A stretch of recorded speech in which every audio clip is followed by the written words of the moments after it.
Hey everybody, we just wrapped the first day of Network Field Day 28. And first off, wow. This is the first time I've been a delegate for Network Field Day or Tech Field Day or any of the field days.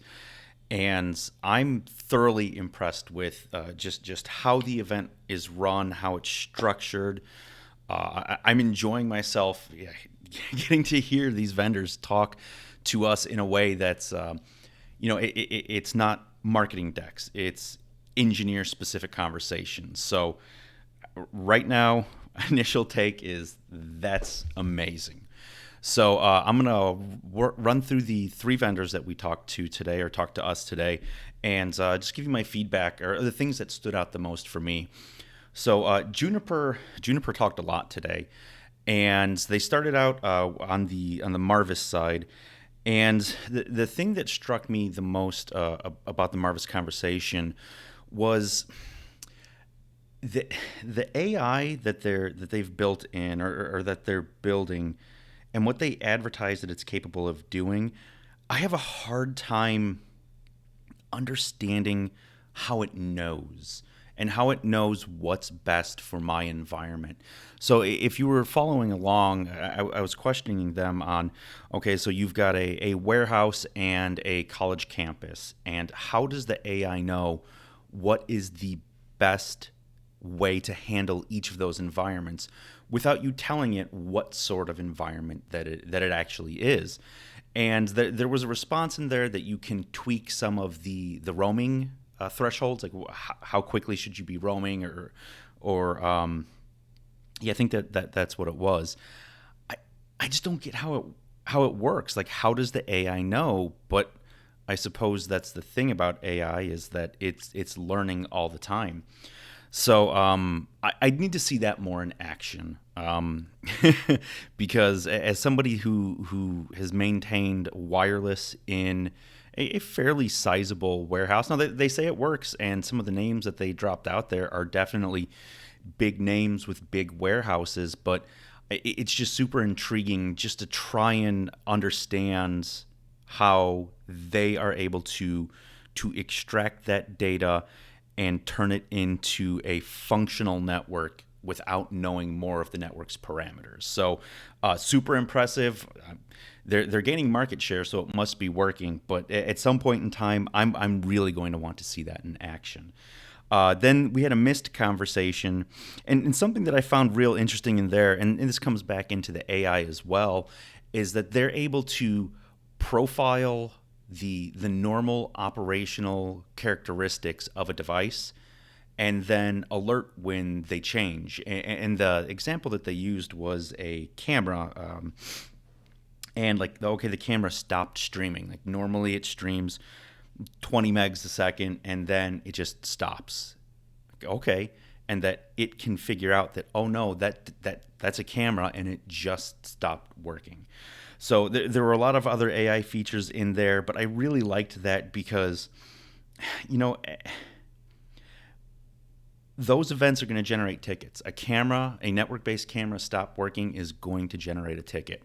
And if they can pick up on just little things like that, you're going to reduce so much running around. Not necessarily even network engineers. It could be a desktop person or an operations person who gets engaged in that stuff. So that was really cool. Then the last part of the Juniper talk was about Apstra. I really like what they're doing in there, and the reason I like what they're doing is they're providing a way to get a fabric similar to Cisco ACI with a lower administrative overhead. And that, to me, as far as ACI is concerned, is one of the largest problems. That so many things change inside of ACI that your traditional networking rules don't really apply when you start breaking down ACI into its individual parts. And if they can give engineers a better way, an easier way, or just a lower threshold, easier to understand way to build out that fabric, then I think that's a major win. That's a huge win. However, when you start getting into more of the application centric, into the contracts, into the security side of ACI, that's where Apstra it doesn't have that power.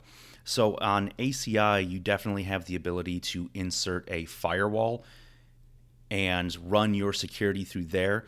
And that seems to be the Apstra approach right now, is very similar to that. So you would need to insert a firewall to handle that application based, not even application based, even if it's just layer 3 typical regular ACL type security. So it can do some of it, but ACI is a little bit more feature packed.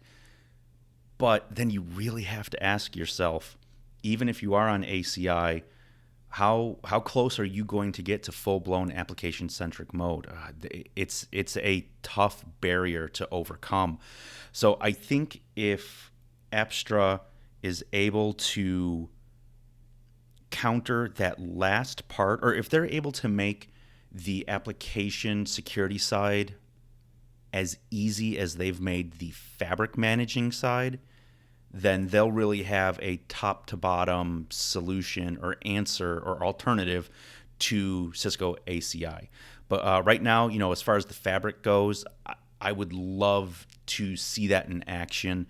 Just the fact that you can take your existing ACI infrastructure, the literal hardware you're using today, switch out of the ACI firmware over to the NXOS firmware, and then load Apstra, and it just takes care of it all. You don't have to recable, you don't have to change hardware. That's pretty appealing. So if you're using firewalls anyways, you could get out of ACI and into Apstra and just keep on chugging along. After lunch, we talked with Arista, and Ken Duda, the CTO. Listening to him talk about the quality, the care that they take into producing code, into making sure that it is as bug free as possible.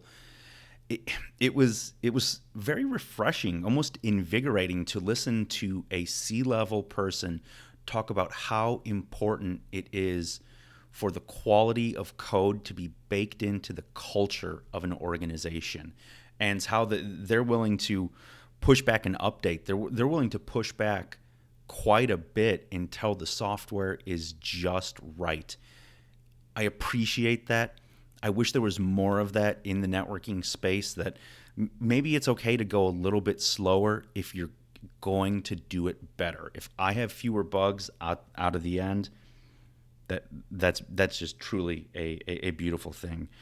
The other thing that I really enjoyed seeing, and I've not really played with a lot of Arista stuff, professionally at least, was the Cloud Vision platform.